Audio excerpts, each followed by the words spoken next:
নাহমাদুহু ওয়া নুসাল্লি আলা রাসূলিহিল কারীম। সম্মানিত হাজিরিন, গুরুত্বপূর্ণ একটি বিষয় নিয়ে আপনার সামনে উপস্থিত হয়েছি। অবশ্যই আপনারা মন দিয়ে শুনবেন আর এই দোয়ার উপরে আমল করবেন। ঘুম থেকে উঠে রাসূলুল্লাহ সাল্লাল্লাহু আলাইহি ওয়াসাল্লামের দোয়া। রাসূল সাল্লাল্লাহু আলাইহি ওয়াসাল্লাম ঘুম থেকে উঠে কোন দোয়া পাঠ করতেন? রাসূলুল্লাহ সাল্লাল্লাহু আলাইহি ওয়াসাল্লাম তাহাজ্জুদের জন্য রাতে যখন ঘুম থেকে উঠতেন তখন তার ধারাবাহিক কার্যক্রম কি ছিল? হাদিস শরীফে আছে,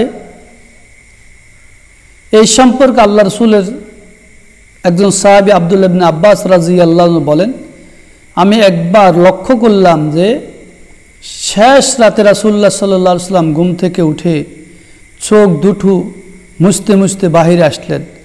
আকাশে ছিল লক্ষ লক্ষ তারকার জ্যোতি।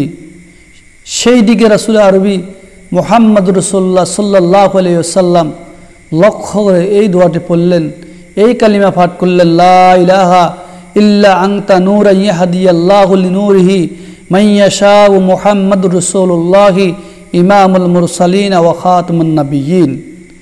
বিশ্বনবী মুহাম্মদ রাসূলুল্লাহ সাল্লাল্লাহু আলাইহি ওয়াসাল্লাম আকাশের দিকে তাকিয়ে এই কালিমাটি পাঠ করেছেন। সম্মানিত হাজিরিন, যখন আমরা ঘুম থেকে উঠব অবশ্যই এই কালিমাটি পাঠ করার জন্য চেষ্টা করব।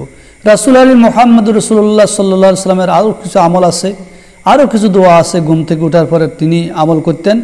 তার মধ্যে এক নম্বরে ছিল আল্লাহু আকবার, আল্লাহ মহান, ইনি এই আমলটি করতেন। দুই নম্বর আলহামদুলিল্লাহি, সমস্ত প্রশংসা আল্লাহ তাআলার জন্য, অর্থাৎ তিনি আল্লাহর প্রশংসা আদায় করতেন।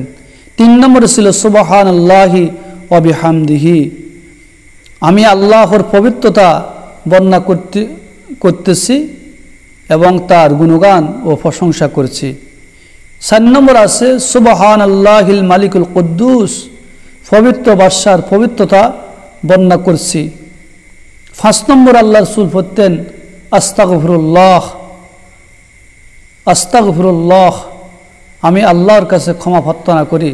তো রাসূল আরবি মুহাম্মদ রাসূলুল্লাহ সাল্লাল্লাহু আলাইহি ওয়াসাল্লাম রাত্রে ঘুম থেকে জাগ্রত হলে আল্লাহ রাসূল এই দোয়াগুলি পাঠ করতেন, এই দোয়ার আমল করতেন। সম্মানিত হাজিরিন, আমরা যখন ঘুম থেকে উঠব, ঘুম থেকে ওঠার পরে এই দোয়াগুলির আমল অবশ্যই করব। এই দোয়ার আমলের মধ্যে অনেক বরকত, অনেক ফজিলত রয়েছে, অনেক সওয়াব রয়েছে, অনেক কল্যাণ রয়েছে। বিশ্বনবী যে দোয়াগুলি পাঠ করতেন, অবশ্যই এই দোয়ার মধ্যে বিশ্বনবীর কল্যাণ রয়েছে। এই জন্য আমরা এই দোয়াগুলি পাঠ করার জন্য চেষ্টা করব। যদি আমরা এই দোয়াগুলি পাঠ করি অবশ্যই বিশ্বনবী এত্তেবাই সুন্নাহর অনুকরণ করলাম। আর যে রাসূলুল্লাহ সাল্লাল্লাহু আলাইহি ওয়াসাল্লামের এত্তেবা, রাসূলুল্লাহ সাল্লাল্লাহু আলাইহি ওয়াসাল্লামের অনুকরণ করবে দুনিয়াতে, কাল কিয়ামতের ময়দানে বিশ্বনবী মুহাম্মদ রাসূলুল্লাহ সাল্লাল্লাহু আলাইহি ওয়াসাল্লাম তার জন্য আল্লাহর কাছে সুপারিশ করে আল্লাহকে তাকে জান্নাতে নিয়ে যাবে। সম্মানিত হাজির, অবশ্যই আমরা এই আমলটুকু করার জন্য অবশ্যই চেষ্টা করব। এবং বিতিরের নামাজ, বিতিরের পর তাহাজ্জুদের নামাজ, আমরা যে বিতরের নামাজের পরে তাহাজ্জুদের নামাজ পড়ি সেটা কীভাবে? রাসূল আরবি মুহাম্মদ রাসূলুল্লাহ সাল্লাল্লাহু আলাইহি ওয়াসাল্লাম বলেন, তোমরা রাতের শেষ নামাজটি বিতির করো। অর্থাৎ কি, তোমরা রাতের যে শেষ নামাজ তোমরা আদায় করবা ওই শেষ নামাজটি তোমরা বিতির পড়ো। অর্থাৎ যখন তোমরা সন্ধ্যাবেলা এশার নামাজের টাইমে ফরজ নামাজ আদায় করো, ফরজ নামাজের পর অবশ্যই বিতিরগুলো তো আদায় করো, কিন্তু তোমরা বিতিরটা ওই সময় না আদায় করে শেষটাতে আদায় করো। হ্যাঁ, এটা কার জন্য? যারা সবসময় লাগাতার আমল করে, যার অভ্যাস আছে, কোনো রাত এক রাতেও এবাদত বন্দেগী বাদ যায় না, তাহাজ্জুদ নামাজ বাদ যায় না, তসবিহ জিকির বাদ যায় না, এবং তাদের জন্য হলো এই পদ্ধতি, সেই বিতিরের নামাজটা শেষ ভাগে আদায় করবে। আল্লাহ রাসূলের আরেকটি হাদিস আছে, হ্যাঁ, যেই ব্যক্তি রাত্রে ওঠার কোনো অভ্যাস নাই বা উঠতে পারবে কিনা তা কোনো শিওর ন, আল্লাহ রাসূল বলছে তোমরা ফরজ নামাজ আদায় করে ফরজ নামাজের পরে বিতিরটা পড়ে ফেলো, বিতিরটা পড়ে তারপরে ঘুমাও। এটা কার জন্য? যাদের কোনো অভ্যাস নাই রাত্রে উঠার, রাত্রে উঠতে পারবে কিনা তার কোনো নিশ্চিত নাই ওই ব্যক্তি। কারণ আমি শেষটা নাও তো উঠতে পারি, তো না উঠতে পারলে আমার বিতির নামাজটা কাজা হয়ে গেল। তো এই জন্য আমি আগে আদায় করা, প্রথম রাত্রে আদায় করা রাতের শুরু ভাগ আদায় করা আমার জন্য ভালো। তো এই জন্য আমরা এই আমলটুকু করার জন্য চেষ্টা করব।